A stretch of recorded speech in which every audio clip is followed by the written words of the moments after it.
আটাইতকৈ আধুনিক যুগৰ নৱতম আৱিষ্কাৰটো আছিল মোবাইল।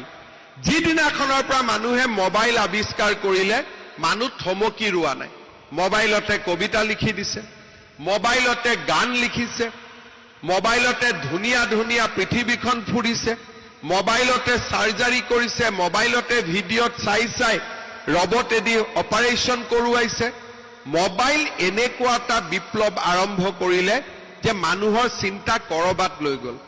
আমি ফেচবুকত আছো, আমি ইনষ্টাগ্ৰামত আছো, আমি টুইটাৰত আছো, কিন্তু এছাম ছাত্ৰ ছাত্ৰীয়ে মোবাইলক লৈ কেনেকে মোবাইলৰ জৰিয়তে ChatGPT হ'ব পাৰে, মোবাইলৰ জৰিয়তে ছফ্টৱেৰ নিৰ্মাণ হ'ব পাৰে, মোবাইলৰ জৰিয়তে কেনেকে ডিষ্টেন্সৰ পৰা চাৰ্জাৰী কৰিব পাৰে, মোবাইলৰ জৰিয়তে কেনেকৈ ডিষ্টেন্স লাৰ্ণিং হ'ব পাৰে, তাৰ ব্যৱস্থা আৰম্ভ কৰিছে। এটা দিন আহিব কলেজত অধ্যাপক অধ্যাপিকাৰ প্ৰয়োজনেই নহ'ব।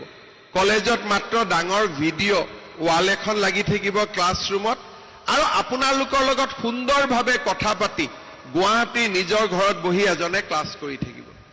অনুভৱে নকৰিব যে এই মানুহজন মোৰ কাষত নাই, এই মানুহজন মোৰ কাষতে আছে, মই যিটো ডিষ্টেন্সৰ পৰা কথা কৈ আছো প্ৰবক্তাজনে সেই ডিষ্টেন্সৰ পৰা কথা পাতিব।